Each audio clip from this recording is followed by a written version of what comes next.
Bonjour à tous, soyez bénis, que la grâce du Seigneur Jésus soit sur chacun de vous, sur vos familles, que le Seigneur nous bénisse tous ensemble aujourd'hui. Voilà, c'est un culte assez spécial aujourd'hui. Voilà, il y a un programme qui a été fait. Je veux bénir le Seigneur, le remercier pour la disponibilité des uns et des autres. Merci vraiment frères et sœurs d'avoir participé à cela. Donc voilà, tout ce qui a été fait vraiment avec amour, dans la simplicité et vraiment nous croyons que le Saint-Esprit va accompagner tout cela avec sa grâce, sa puissance pour faire du bien à chacun.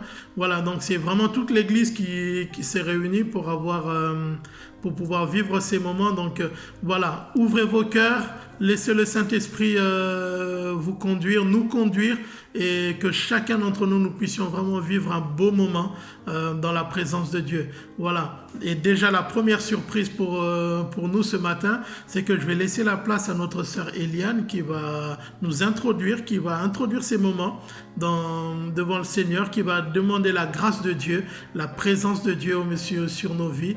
Et voilà, que toute la gloire revienne au Seigneur et bon culte à chacun au nom de Jésus. Bonjour à tous, je suis très heureuse d'être avec vous par le biais de la vidéo ce matin et je suis heureuse de pouvoir remettre ce temps entre les mains du Seigneur.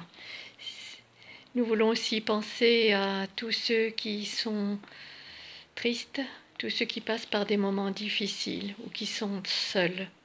Si vous voulez, maintenant on va prier. Notre Dieu, notre Père, toi qui es assis sur ton trône de gloire, tu es Dieu, tu es souverain, tu es le maître de tout ce qui se passe sur cette terre, et nous savons que rien ne t'échappe.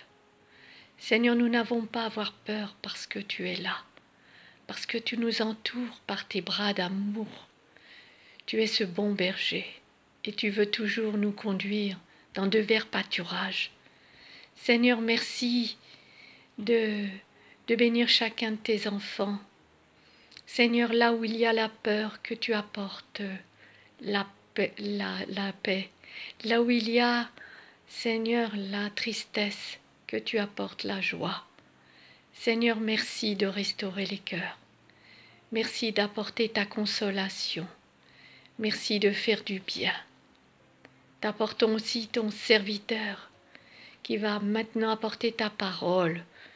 Merci de le bénir, que ton onction soit sur sa vie et qu'ainsi, Seigneur, il puisse apporter à ton peuple ta bonne parole. Oui, nous sommes ton peuple, nous sommes ton Église, Seigneur. Et merci parce que tu as de bonnes choses pour chacun de tes enfants. Que toute la gloire te revienne, Père. Et nous voulons encore te dire tous ensemble que nous t'aimons, que tu es précieux dans notre cœur. Et nous voulons faire toute ta volonté. Sois loué, sois béni, Père, dans le précieux nom de Jésus. Amen. Que Dieu vous bénisse tous.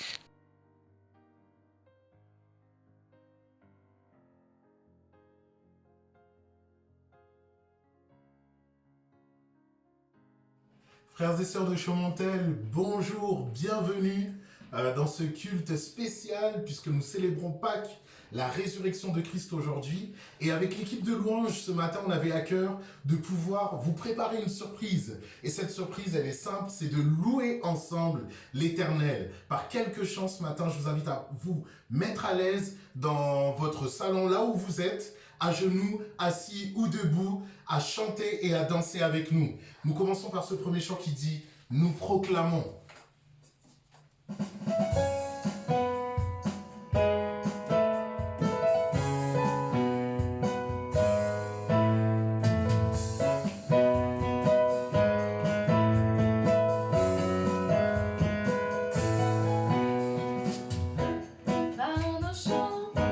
Par nos danses des instruments, nous l'adorons, l'Église et le ciel.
percé, mon sauveur au bois attaché.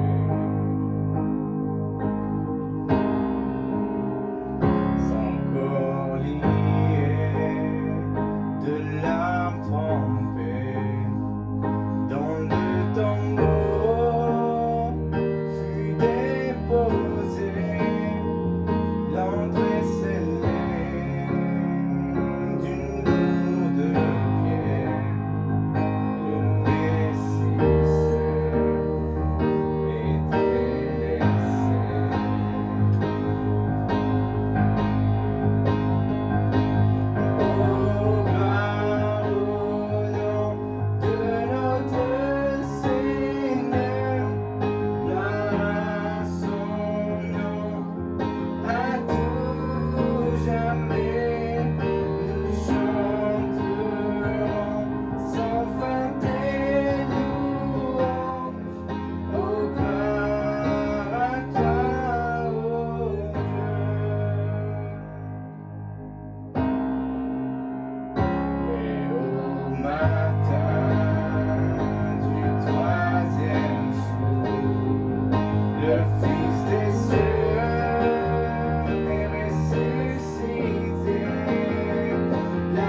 jour, du lever du soleil jusqu'à son coucher. Bénissez son nom, célébrez-le, car il est glorieux, bien au-dessus des cieux, qui est semblable à l'Éternel. Il a sa demeure en haut, il s'abaisse pour regarder le ciel, qui est semblable à notre Dieu. Il a sa demeure en haut, il s'abaisse pour regarder la terre. Louez l'Éternel, vous toutes les nations, chantez ses louanges avec reconnaissance. L'Éternel est Dieu, il est fidèle et bon, poussez des cris de joie en sa présence, qui est semblable à l'Éternel. Il a sa demeure en haut, il s'abaisse pour regarder le ciel, qui est semblable à notre Dieu. Il a sa demeure en haut, il s'abaisse pour regarder la terre. Que le nom de l'Éternel soit célébré aujourd'hui et à jamais. Que le nom de l'Éternel soit célébré aujourd'hui et à jamais.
Jésus-Christ, je repense à ton sacrifice. Tu t'es humilié jusqu'à la mort. Bien souvent, ce don de vie m'a bouleversé. J'en suis ému à nouveau. J'en suis ému à nouveau. Jésus-Christ. Jésus-Christ, je repense à ton sacrifice. Tu t'es humilié jusqu'à la mort. Bien souvent, ce don de vie m'a bouleversé. J'en suis ému à nouveau. J'en suis ému à nouveau. À nouveau, je regarde à la croix où tu es mort. Je suis humilié, brisé par ta miséricorde. À nouveau, merci. À nouveau, je répands ma vie.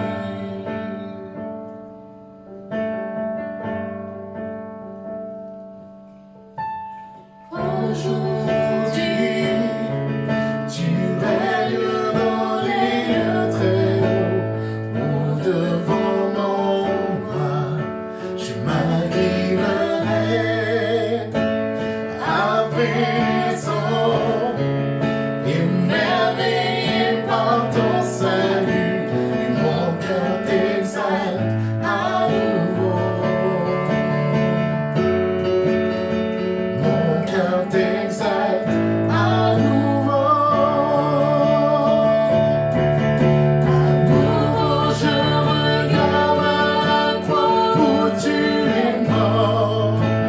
Je suis humilié, brisé par ta miséricorde. À nouveau, merci. À nouveau, je répands ma vie. Oh oui, à nouveau, je regarde à la croix où tu es mort.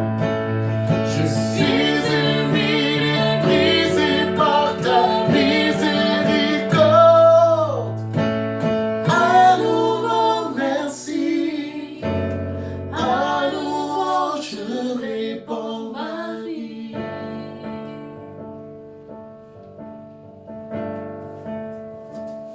Merci. Merci pour la croix. Merci pour la croix. Merci pour la croix, Jésus. Merci pour la croix. Merci pour la croix. Merci pour la croix, Jésus. Oh oui, merci pour la croix. Merci pour la croix. Merci pour la croix, Jésus. Oh, merci pour la croix. Merci pour la croix. Merci pour la croix, Jésus. À nouveau, je regarde à la croix où tu es mort. Je suis humilié, brisé par ta miséricorde. À nouveau, merci. À nouveau, je répands ma vie. À nouveau, merci. À nouveau, je répands ma vie. Oh oui, à nouveau, merci. À nouveau, je répands ma vie. À nouveau, merci. Oh,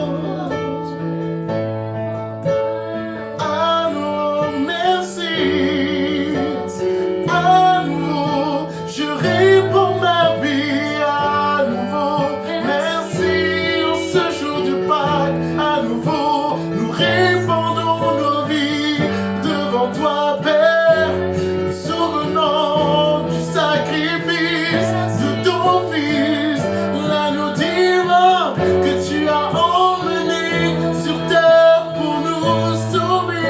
Merci, merci, oh, merci, merci, oh, merci,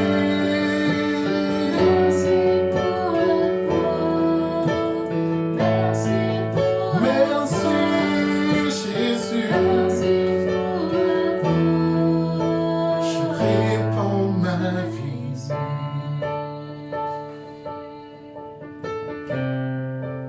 Je répands ma vie. Devant toi, je répands ma vie. Oh, oh, oh, oh, oh.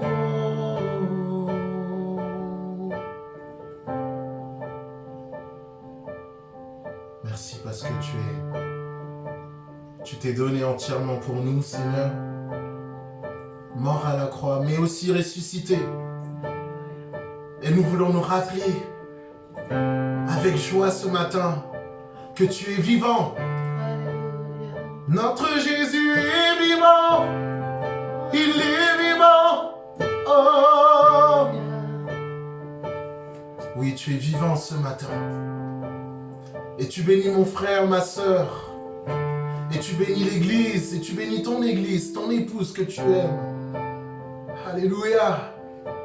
Alléluia. Merci parce que ce matin, la louange ne s'arrête pas. La louange ne prend pas fin ce matin.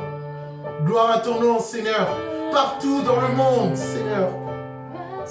Des millions et des millions de personnes célèbrent Pâques ce matin et te louent et t'adorent. Alléluia. Et les anges au ciel te louent. Alléluia. Merci de nous faire la grâce de pouvoir participer à cette louange céleste, à l'unisson avec le ciel et la terre. Gloire à toi. Merci, merci pour le roi, symbole de ta grâce.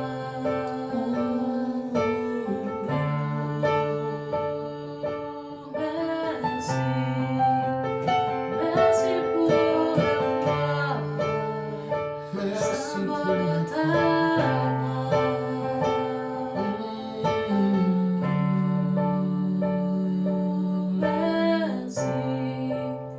Merci pour la croix, symbole de ta grâce.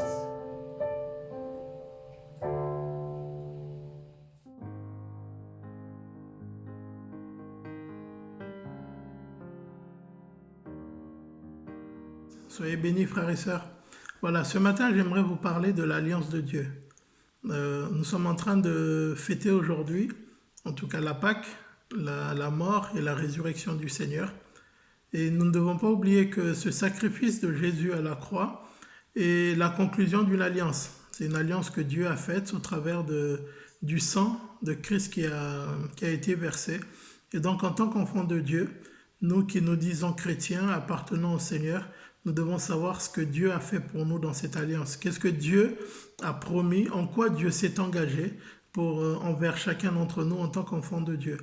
Mais il nous faut aussi savoir quelles sont les obligations que Dieu attend de nous dans cette alliance. Parce qu'une alliance, c'est un accord qui est entre deux ou plusieurs parties.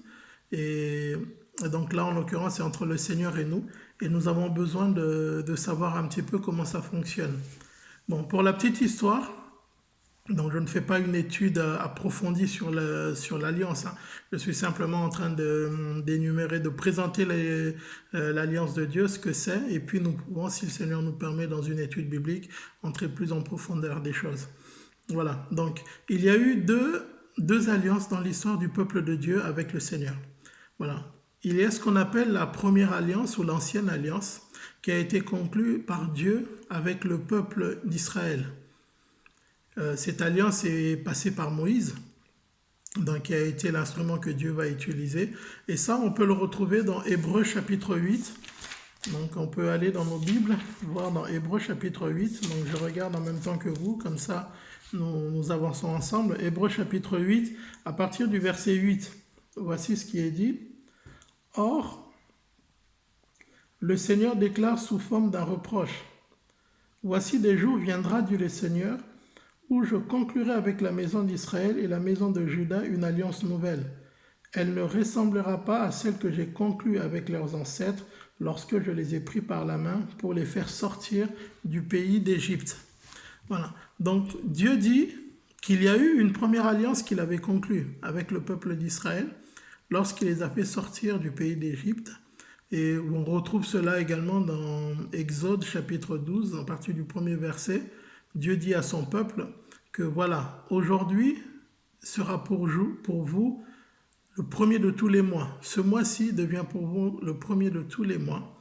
Donc, quelque part, Dieu est en train de dire que voilà, les choses anciennes sont passées pour vous et à partir de maintenant, toutes choses deviennent nouvelles. Et cela va sans dire, ça nous rappelle les paroles de l'apôtre Paul aux Romains lorsqu'il dit que si quelqu'un est en Christ, il est une nouvelle créature. Les choses anciennes sont passées, voici toutes choses sont devenues nouvelles. Donc Dieu, déjà dès le départ, le dit, proclame cela à son peuple en disant voilà, donc dans Exode chapitre 12, lorsqu'il y a l'institution de la Pâque, donc cet agneau qui va être immolé et le sang qui va être placé sur les montants et les linteaux des portes afin que le destructeur ne vienne pas détruire le peuple d'Israël.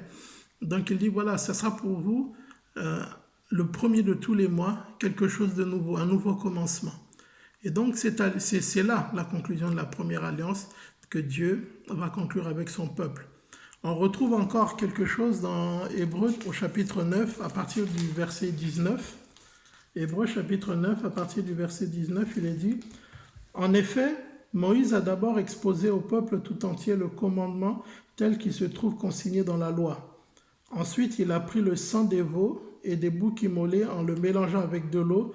Il y a trempé de la laine rouge et au moyen d'une branche d'hysope, il en a aspergé le livre dont il venait de faire la lecture, donc le livre de la loi, les commandements de Dieu, ainsi que tout le peuple, en disant « Ceci est le sang scellant l'alliance que Dieu vient de contracter avec vous. » Donc on voit toujours la présence du sang qui est versé pour la conclusion de l'alliance. Et ensuite, il y a ce qu'on appelle la nouvelle alliance, la seconde alliance, qui, elle, est conclue par Dieu au moyen du sang de Jésus-Christ. C'est Jésus lui-même qui l'introduit, donc dans Matthieu chapitre 26. Voici ce que le Seigneur déclare dans Matthieu chapitre 26, à partir du verset 26. Voici ce qu'il nous dit. Voilà. Donc, au cours du repas, Jésus prit le pain, demanda à Dieu de le bénir, puis le partagea et le distribua à ses disciples en disant « Prenez, mangez, c'est mon corps. » Puis il prit une coupe, et après avoir remercié Dieu, il la leur donna en disant « Buvez-en tous, car c'est mon sang par lequel Dieu scelle l'alliance nouvelle. Il va être versé pour les péchés de beaucoup d'hommes, pour que les péchés de beaucoup d'hommes puissent être pardonnés. » Donc, nous voyons là qu'il y a deux alliances que Dieu a scellées, deux alliances que Dieu va conclure avec les hommes. Donc, et comme je l'ai dit précédemment, donc chaque alliance entraînant des obligations et des promesses de la part du Seigneur. Voilà, donc je vous présente ce matin très rapidement le contenu de ces deux alliances. La première alliance, dans ce qu'on appelle l'ancienne alliance, qu'on retrouve dans nos Bibles, essentiellement dans l'Ancien Testament, avait des promesses. Alors, qu'est-ce que Dieu avait promis à son peuple? Dans Exode chapitre 15 au verset 26, on peut lire ceci. « Si vraiment tu écoutes le Seigneur ton Dieu, si tu fais ce qui lui convient, si tu prêtes l'oreille à ses commandements et si tu obéis à toutes ses prescriptions, je ne t'infligerai aucune maladie que j'ai infligée à l'Égypte. C'est moi le Seigneur Yahvé qui te guérit. » Dieu s'engage devant son peuple en disant, si tu obéis à mes commandements, moi, Dieu, je ne te frapperai d'aucune maladie. Donc Dieu est en train de dire au peuple que s'il marche dans ses voies, aucun d'entre eux ne sera malade. C'est une belle promesse, une très belle promesse. Ensuite, dans Exode 23, au verset 25, il dit ceci, « Vous servirez le Seigneur Yahvé, votre Dieu. Il bénira votre pain et votre eau, et j'éloignerai de toi la maladie. Il n'y aura dans ton pays ni fausse couche, ni femme stérile. Je te ferai parvenir à un âge avancé. » Donc Dieu déclare, là encore une fois, non seulement il va chasser la maladie au milieu de son peuple, mais aussi il y aura des bénédictions matérielles, le travail, il bénira les maisons, le pain et tout cela, la nourriture, donc une prospérité matérielle. Et aussi, il réaffirme la bonne santé et une longue vie. Ça, c'était le contenu. En tout cas, très succinctement, je résume beaucoup. Mais voilà un petit peu ce qu'il y avait dans l'Ancienne Alliance. De très belles promesses de Dieu. Et à ces promesses, Dieu attendait quelque chose du peuple. Et qu'est-ce que Dieu attendait du peuple? Quand on lit simplement ces deux versets, il y en a d'autres. J'ai choisi ces versets-là pour vous présenter simplement les... Parce que je sais qu'aujourd'hui, nous sommes dans une période où nous avons besoin de guérison. Nous voulons voir la guérison. La mort frappe de tous les côtés et nous avons besoin de croire au Dieu qui guérit, au Dieu qui éloigne la maladie, au Dieu qui éloigne la maladie, au Dieu qui préserve de la mort. Et là, le Seigneur, déjà dans l'Ancienne Alliance, dit que lui, Dieu, si le peuple obéit à ses voies, lui, il les garde. Il chasse non seulement la maladie, mais le peuple vivra longtemps. Ça, c'est la promesse de Dieu. C'est l'Ancienne Alliance. C'est ce à quoi Dieu s'est engagé par rapport au peuple. Mais en retour, Dieu attend une chose. Il attend du peuple l'écoute. Il dit, si tu écoutes mes commandements, il attend l'obéissance. Parce que tout cela est conditionné par l'obéissance du peuple. Il dit, si vous le faites, alors voilà ce que je ferai. Il y a une obéissance qui est attendue du peuple. Et troisièmement, le service. Vous servirez le Seigneur, alors il bénira votre pain. Le service. Personne ne pouvait dire, voilà, j'obéis à Dieu, j'écoute les commandements du Seigneur, je vais à la synagogue, je vais écouter les anciens, je vais écouter les scribes et tout cela, et puis je vais rentrer chez moi. Non. Dieu attendait de son peuple d'être serviteur. Il attendait de chacun d'être serviteur. Ça peut être une question qu'on peut se poser aujourd'hui. Comment est-ce que moi, en tant qu'enfant de Dieu, je vis ma relation avec Dieu? On verra ça tout à l'heure. Mais déjà, voilà un petit peu le tableau qui était là, sur lequel s'inscrivait un peu la loi, la première alliance de Dieu.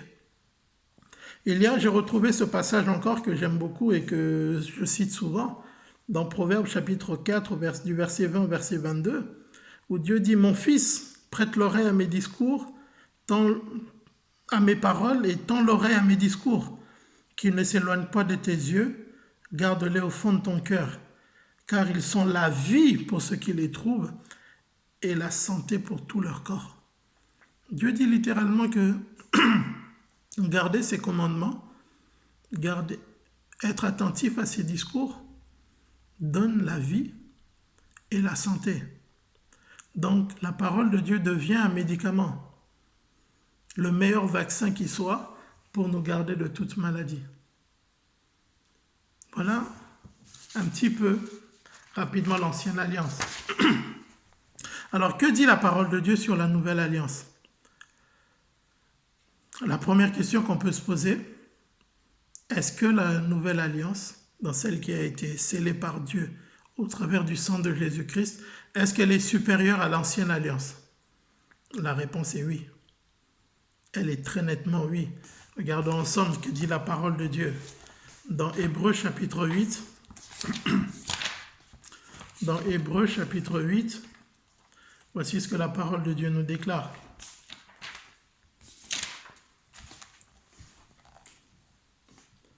Hébreux chapitre 8, le verset 6. Le ministère confié à notre grand prêtre, donc le Seigneur Jésus, est bien supérieur à celui des prêtres terrestres, donc en parlant de l'ancienne alliance. N'est-il pas le médiateur d'une meilleure alliance entre Dieu et les hommes, d'une alliance fondée sur des promesses plus excellentes? Dieu nous dit clairement que la nouvelle alliance est supérieure à l'ancienne et les promesses qu'elle contient sont supérieures à celles qu'on retrouve dans l'ancienne alliance. Qu'est-ce que ça veut dire? En clair, cette alliance-là, non seulement elle englobe les promesses qu'on vient de lire tout à l'heure, mais elle en présente des nouvelles, beaucoup plus grandes encore. Donc ça veut dire que dans la nouvelle alliance, la garantie de la bonne santé est toujours là. Ça veut dire que dans la nouvelle alliance, la garantie de la guérison est toujours là.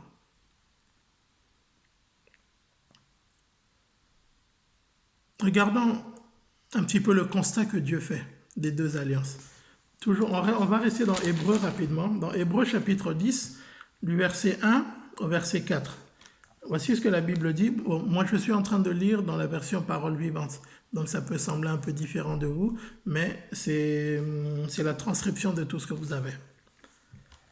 La loi, dans celle de Moïse, ne possède pas l'image véritable des réalités spirituelles que le Christ nous a apportées. Elle ne contient qu'une nombre imprécise de ces biens qui étaient encore à venir. Elle ne peut donc pas donner une pureté parfaite à ceux qui s'approchent de Dieu sur la base de ces sacrifices répétés d'année en année. Si elle le pouvait, on aurait depuis longtemps cessé d'offrir ces sacrifices, car les participants de ce culte, purifiés une fois pour toutes de leurs péchés, n'en auraient-ils plus senti le poids sur leur conscience? Mais en réalité, ces sacrifices rappellent chaque année le souvenir des péchés, car il est impossible que le sang des taureaux et des boucs efface les péchés. Donc Dieu dit que l'ancienne alliance était comme imparfaite. Malgré toutes ces belles promesses, malgré cette garantie de la bénédiction matérielle, de la prospérité, de la santé, de la longue vie, Dieu dit qu'elle était quand même imparfaite.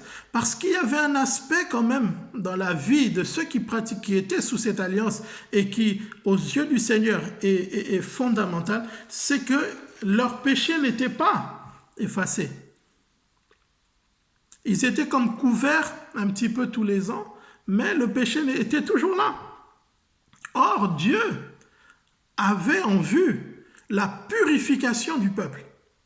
Dieu voulait un peuple qui soit saint, lavé, pardonné de tous ses péchés. C'est pour ça que cette alliance n'était pas suffisante. Alors, qu'est-ce que Dieu va faire? Toujours dans Hébreux chapitre 8, on va au verset 18. On va au verset, toujours 10, on va partir du verset 8, il dit, il commence donc par dire que Dieu n'a pas voulu les sacrifices et les offrandes, les holocaustes et les sacrifices pour le péché, qu'il n'y a pas pris plaisir. Pourtant, ce sont bien là les sacrifices prescrits et offerts conformément à la loi, donc à l'ancienne alliance. Ensuite, il continue en disant, « Me voici, je viens pour faire ta volonté. » Cela signifie qu'il abolit la première institution, la loi et les sacrifices qu'elle prescrit comme moyen d'expier les péchés, pour inaugurer une économie nouvelle, ou une nouvelle alliance, où l'obéissance à la volonté de Dieu occupe le premier rang. C'est parce que Jésus-Christ a accompli la volonté de Dieu en offrant son corps une fois pour toutes en sacrifice, pour que nous soyons purifiés du péché et consacrés à Dieu. Au verset 14, c'est par une offrande unique qu'il a donc conduit au but pour toujours ceux qui se sont laissés purifier du péché par lui. Amen. Donc, la Bible nous dit que Jésus a inauguré une nouvelle alliance. Une alliance qui est introduite par l'obéissance à la volonté de Dieu. Par l'obéissance à la volonté de Dieu. C'est parce qu'il a obéi, alors il a donné toute sa force et sa puissance à la nouvelle alliance, afin que nous qui nous approchons de lui, nous qui nous approchons de Dieu au travers de lui, nous soyons purifiés de tous nos péchés. Donc c'est une alliance qui purifie l'homme de tous ses péchés. Et avec ça, qu'est-ce qu'il fait encore? En lisant, quand on va au verset 19, toujours dans Hébreux chapitre 10, au verset 19, il dit « Ainsi donc mes frères, parce que Jésus a versé son sang, nous avons un libre accès au sanctuaire éternel. Sa mort nous donne l'assurance de pouvoir pénétrer dans le lieu très saint. » Ça, c'est une chose qui était impossible dans l'Ancienne Alliance. On n'avait pas accès à Dieu. Un seul était permis d'y rentrer, le souverain sacrificateur, il le faisait une fois par an. Mais aujourd'hui, les uns les autres, au travers du sang de Jésus-Christ, nous avons accès à Dieu. Nous pouvons invoquer le Seigneur. Nous pouvons crier à Dieu où que nous soyons. Par la foi, par le Saint-Esprit, nous nous retrouvons dans la présence même de Dieu, dans le lieu très saint. Dans le lieu très saint. Et cela est une bénédiction incommensurable. Une bénédiction juste incroyable. Avoir accès au Dieu véritable. Ça fait partie des réalités de la Nouvelle Alliance. Ça fait partie des réalités de la Nouvelle Alliance. Et la Nouvelle Alliance introduit encore une autre promesse. C'est celle de marcher et de vivre dans l'amour. Elle introduit une autre promesse, celle de marcher et vivre dans l'amour. Regardons ce que le Seigneur Jésus nous dit dans Matthieu chapitre 22. Matthieu 22.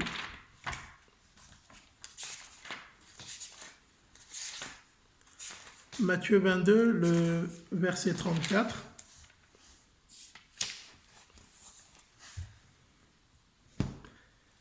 En apprenant que Jésus avait fermé la bouche aux Sadducéens, les pharisiens se rassemblèrent autour de lui.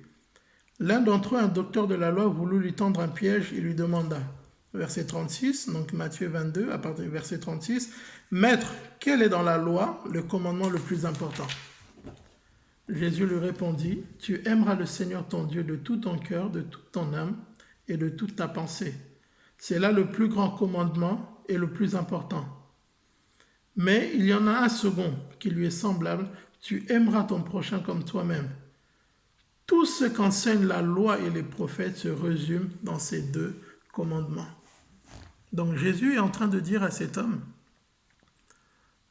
pratique l'amour, aime Dieu de tout ton cœur, de toute ton âme, de toute ta force, de toute ta pensée, que Dieu soit en premier dans ta vie. Ensuite, aime ton prochain. Aime celui qui est à côté de toi. Aime-le. Fais du bien à ton prochain par amour. Tu auras accompli toute l'ancienne alliance. Ça veut dire que tout le bénéfice de l'ancienne alliance se retrouve accompli dans ta vie à cause de l'amour que tu manifestes pour Dieu en premier et pour ton prochain. Voilà les réalités qu'apporte la nouvelle alliance. C'est une alliance qui est supérieure.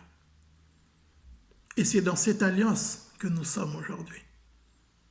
Parce que nous avons accepté Christ. Nous avons accepté Jésus comme Seigneur et Sauveur de notre vie.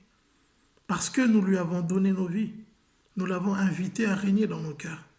Nous avons accepté le sacrifice de la croix comme seul sacrifice qui pouvait nous sauver du péché, nous délivrer de la mort et nous accorder la vie éternelle que Dieu donne au travers de la foi en Jésus-Christ. Voilà les réalités que Dieu nous a accordées. Que toute la gloire lui revienne. Alors ce matin, quel est l'enjeu par rapport à tout cela? Il ne s'agit pas simplement d'énumérer un petit peu les alliances et tout cela.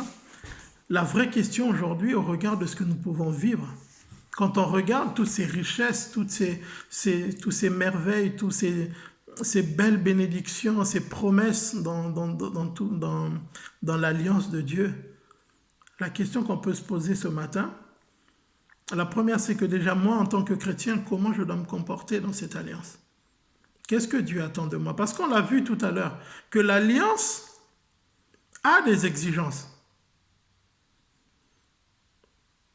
Dieu attendait d'Israël un certain comportement. Et ne pas obéir aux exigences de Dieu, c'est comme mettre un coup d'arrêt ou une interruption momentanée aux obligations de Dieu ou à l'engagement de Dieu envers moi ou envers le peuple. Si je ne rentre pas dans le cadre fixé dans l'alliance, c'est comme si je me retirais moi-même. Non pas que Dieu me met dehors, mais c'est moi qui suspends quelque part les bénéfices de cette alliance sur ma vie. Et c'est ce qui se passait avec Israël. On le voit à plusieurs reprises. Ils vont pécher, ils vont s'obstiner dans le péché, Dieu va retirer sa main, ils vont se retrouver dans la pauvreté, enchaînés, et toutes sortes de choses. Ils reviennent à Dieu, Dieu revient vers eux selon l'alliance. Et souvent, c'est ce qu'ils disent. Traite-nous selon ton alliance. Traite-nous selon ton alliance quand ils revenaient au Seigneur, quand ils se repentaient. Seigneur, agis envers nous selon ce que tu as promis. Et Dieu revenait parce qu'il avait conclu une alliance. Mais eux retombaient à chaque fois. Et nous, aujourd'hui, en tant que chrétiens, n'y a-t-il pas des choses que le Seigneur attend de nous qui font que, à cause du fait que nous ne marchons pas dans ce que Dieu attend de nous, alors quelque chose se passe? Est-ce que ce que nous vivons aujourd'hui annule toutes ces promesses? Parlons de la guérison. Aujourd'hui, de nombreux chrétiens sont tombés malades. Simplement parlons de ce virus. Est-ce qu'ils étaient des mauvais chrétiens? Non, je ne dirais pas ça. Est-ce qu'ils n'avaient pas la foi? Non, je ne dirais pas ça. Je ne suis pas là en train d'accuser qui que ce soit. Je ne suis pas en train de dire que oui, ceux qui sont tombés, forcément, ils étaient pécheurs devant Dieu et tout cela. Non, je ne dis pas ça, frères et sœurs. Ne me faites pas dire ce que je n'ai pas dit. Ne me faites pas dire ce que je n'ai pas dit. Mais ce que je veux dire, c'est qu'il y a un cadre. Il y a un cadre où Dieu nous attend. Il y a un cadre. Le fait que je sois dans l'alliance de Dieu, Dieu attend de moi une certaine manière de vivre. Dieu attend de moi une certaine manière de vivre. Et aujourd'hui, on peut s'alarmer, on peut s'attrister quand on regarde aujourd'hui comment nous avons jusque-là vécu en tant qu'Église. Pas forcément individuellement, mais en tant qu'Église. Il y a des choses que nous avons négligées. Il y a des choses que nous avons mis en avant et négligé certaines autres. Or, Dieu veut que nous pratiquions ce que nous pratiquons sans oublier le reste. Est-ce que Dieu a puni l'Église? Je n'irai pas jusqu'à dire ça. Mais je pense que la notion même d'alliance avec Dieu nous rend responsables de certaines choses. Nous rend responsables d'une certaine manière de vivre qui peut avoir des conséquences sur nous. Alors que ce matin, personne ne culpabilise, soit parce qu'il est malade, soit parce qu'il y a des choses qui n'arrivent pas encore à vivre, et surtout que personne n'accuse l'autre, que personne ne juge l'autre. Ce n'est pas le but. Simplement, je veux attirer l'attention de chacun d'entre nous sur la réalité de la parole de Dieu.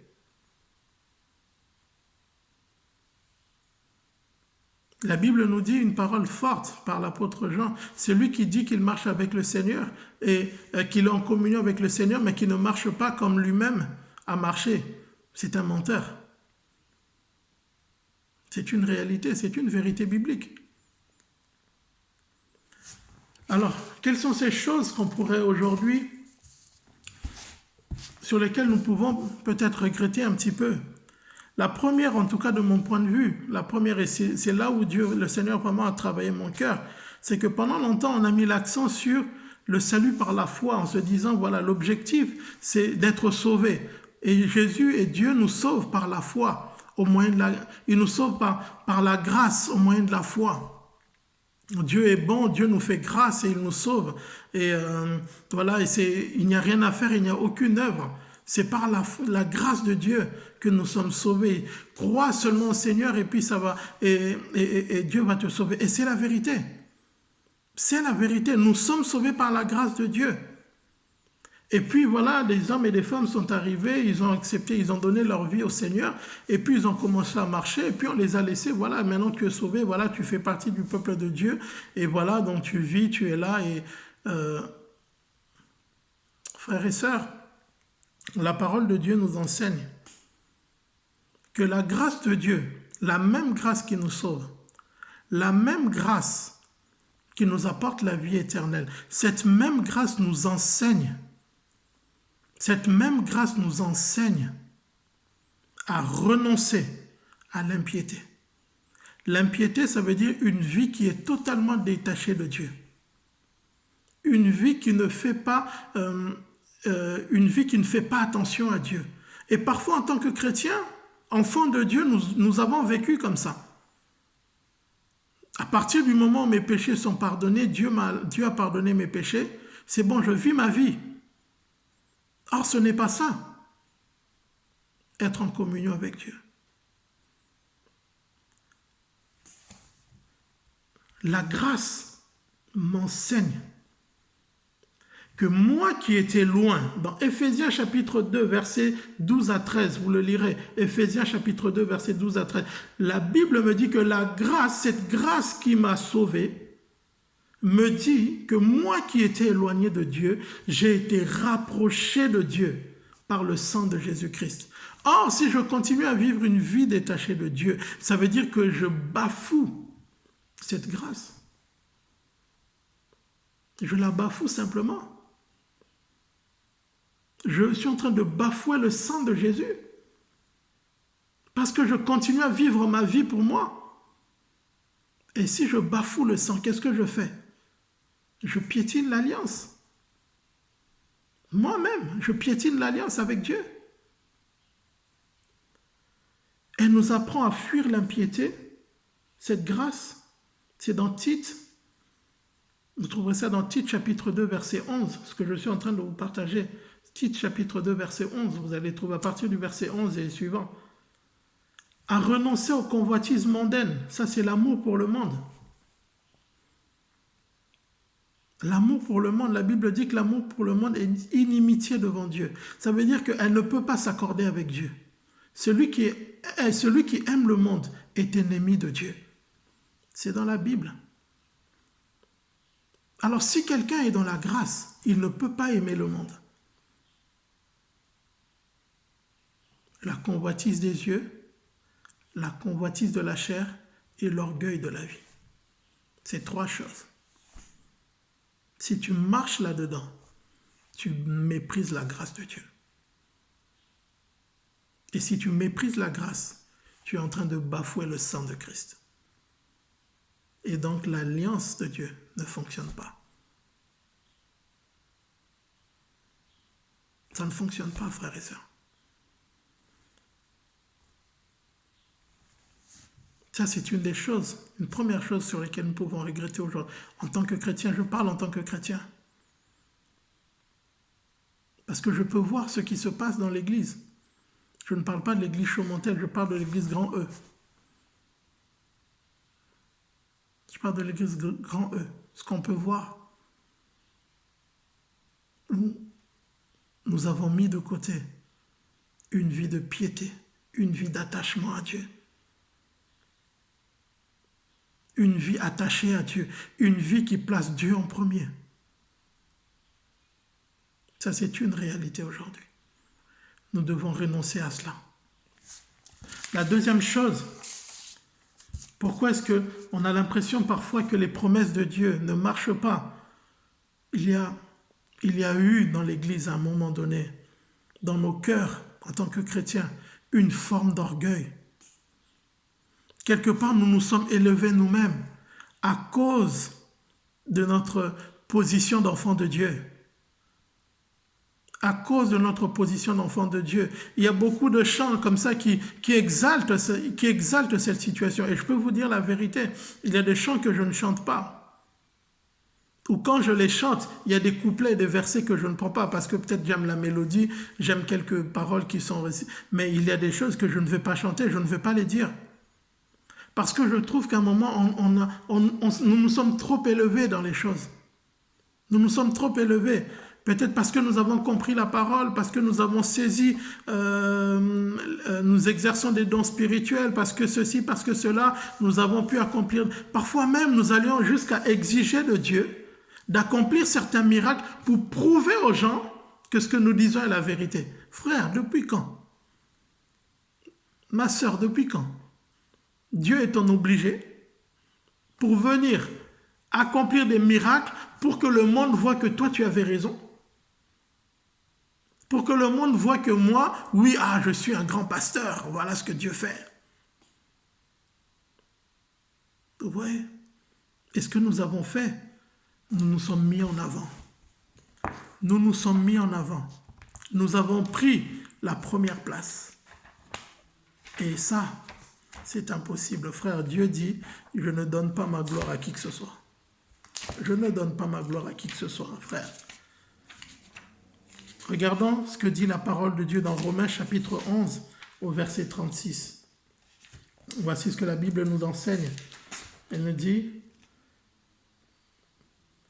tout vient de lui, tout vit par lui et pour lui. Source et centre et but de l'univers, à lui soit la gloire à jamais. Amen. Tout est pour Dieu. Même ton salut est pour Dieu.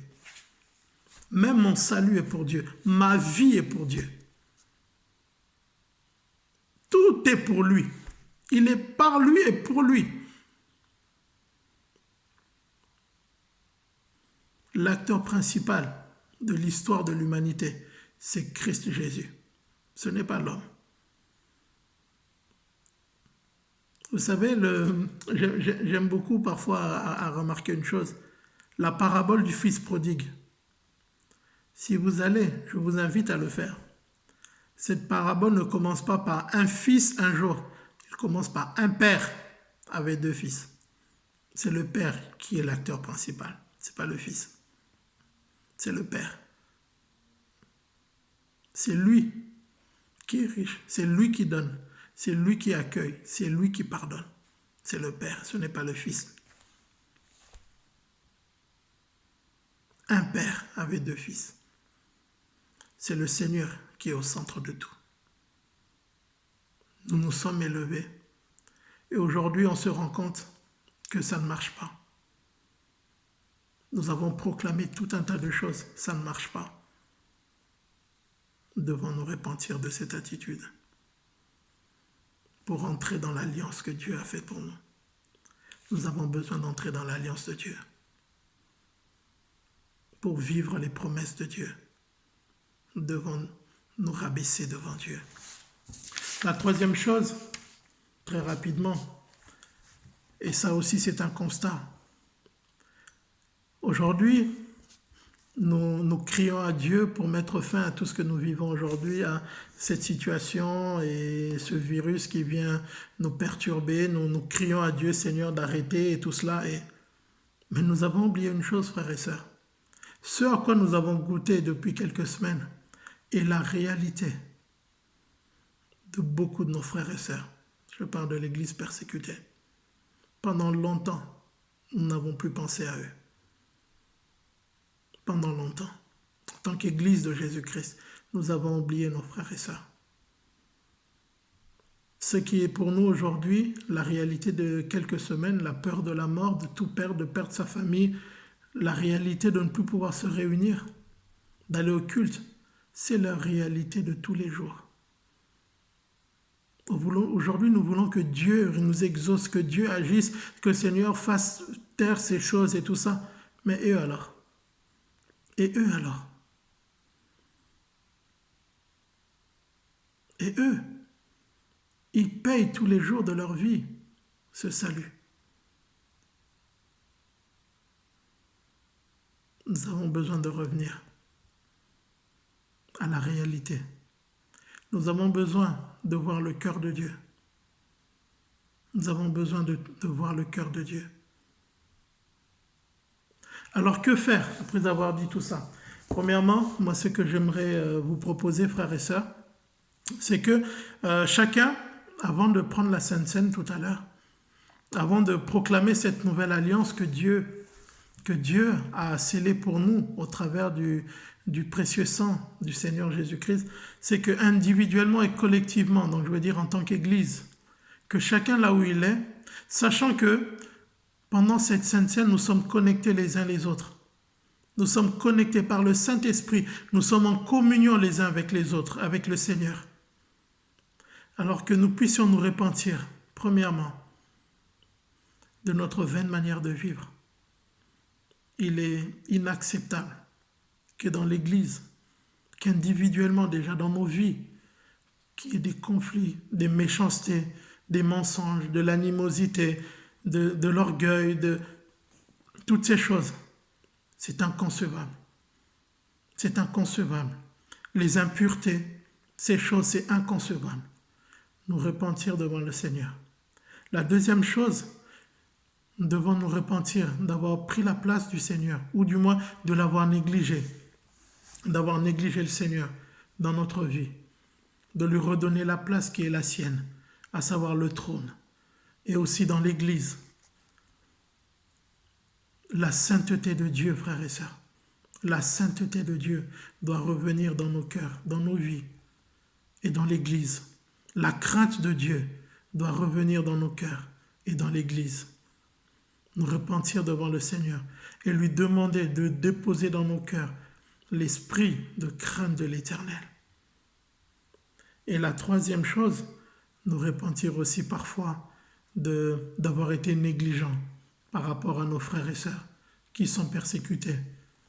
Nous engager individuellement et en tant qu'Église à soutenir nos frères et sœurs, soit dans la prière et si nous en avons la possibilité matériellement, de les aider, de les soutenir. Faisons-le, frères et sœurs. Alors nous allons honorer le Seigneur. Alors nous allons honorer la nouvelle alliance, celle que nous prenons ce matin. Oui, que ce mois soit pour nous le premier des mois. Que ce mois soit pour nous le commencement de beaucoup de choses dans nos vies. Il ne s'agit pas de se flageller ou quoi que ce soit. Il ne s'agit pas d'être dans une forme de culpabilité. Il ne s'agit pas de commencer à se repentir à tout vent. Non. Simplement, nous croyons qu'en nous repentant aujourd'hui, notre Dieu qui est juste et fidèle nous pardonne, nous purifie de tous nos péchés. Il nous restaure dans sa grâce. Il nous restaure dans sa nouvelle alliance, dans la nouvelle alliance scellée par le sang de Christ. Il nous restaure ce matin. Frères et sœurs, c'est ce que nous croyons et nous le faisons de tout notre cœur. Que le nom du Seigneur Jésus soit béni. Alors voilà, je vais laisser la place à notre frère et notre sœur, Edwin et Mary, qui vont introduire la Sainte Seine et qui vont la partager avec nous. Que le Seigneur vous bénisse. Bonjour à tous, frères et sœurs, que Dieu vous bénisse. Alors pour l'introduction de la Sainte Seine, on voulait partager avec vous un passage de ce livre qui s'appelle La présence de Dieu et un ouvrage du pasteur Mamadou Karambéry. Oui. Alors dans ce passage, il est dit, dans 1 Corinthiens 10, 16, la Bible nous révèle deux vérités. La coupe de bénédiction que nous bénissons n'est-elle pas la communion au sang de Christ? Le pain que nous rompons n'est-il pas la communion au corps de Christ? La coupe n'est pas un simple breuvage que nous prenons, c'est la coupe de la communion, de la fraternité, de l'amitié et de la transmission de la divinité. Ainsi, dès que la coupe est portée à la bouche, la vie divine se manifeste en vous. Dès que le pain est porté à la bouche, vous communiez au corps de Christ. Dans le domaine spirituel, quelque chose se produit. Quelque chose de très important est opéré par le Saint-Esprit à travers le corps et le sang de Jésus, chaque fois que nous les prenons. La Sainte Seine est une grâce que le Seigneur nous accorde. Amen. Amen. Père éternel, encore à travers ce moment, nous voulons considérer, Seigneur mon Dieu, cette œuvre accomplie que tu nous as accordée à chacun d'entre nous, qui est l'œuvre accomplie de la croix. Nous voulons considérer, Seigneur, l'amour que tu as prouvé envers nous en donnant ton Fils en sacrifice pour nos péchés. Seigneur, nous voulons considérer que chaque jour tu nous fais grâce, chaque jour tu nous gardes, chaque jour tu nous protèges. Et nous voulons croire, comme le dit ta parole, que lorsqu'on prend ce pain, lorsqu'on prend ce vin, Seigneur mon Dieu, nous sommes en toi, tu es en nous, nous sommes en communion, Seigneur. Et nous voulons croire aussi que la vie divine est en nous. Et je prie, Père éternel, au nom de Jésus, que cette vie divine en nous renverse maintenant tout ce qui n'a pas été planté par toi dans nos vies, Père. Toutes sortes de maladies, Seigneur, ou d'autres choses. Au nom de Jésus, nous te rendons toute la gloire, Père. Amen. Amen. Amen. Merci.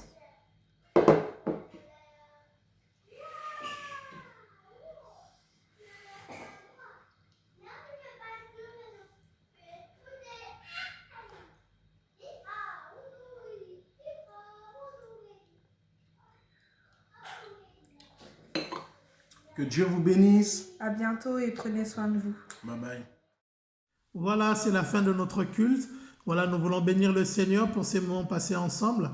Que le Seigneur soit béni pour vos vies, pour ce que vous faites, ce que vous êtes. Vraiment que la grâce de Dieu vous soit multipliée. Frères et sœurs, merci de garder dans vos cœurs ce que nous avons partagé ensemble, ce que Dieu vous a dit, ce que Dieu a pu mettre dans vos cœurs aujourd'hui. Vraiment de garder cela, de travailler à cela avec l'assistance du Saint-Esprit pour que cela porte du fruit. Vraiment que le Seigneur bénisse tous ceux qui ont participé à ce petit programme. Et nous croyons qu'avec la grâce de Dieu, nous allons encore aller plus loin.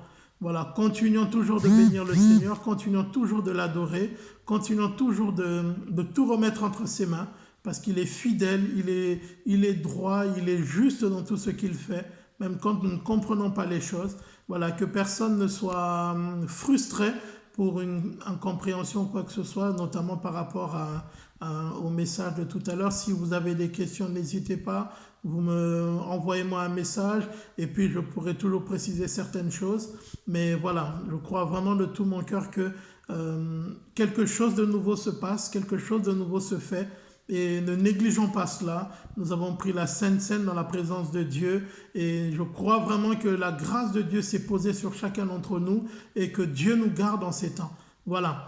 Que le Seigneur vous bénisse. Donc à très bientôt déjà pour le culte, notamment dimanche prochain, mais aussi pour des programmes que le Seigneur pourra nous permettre d'avoir ensemble en semaine. Que toute la gloire lui revienne au nom de Jésus. Amen.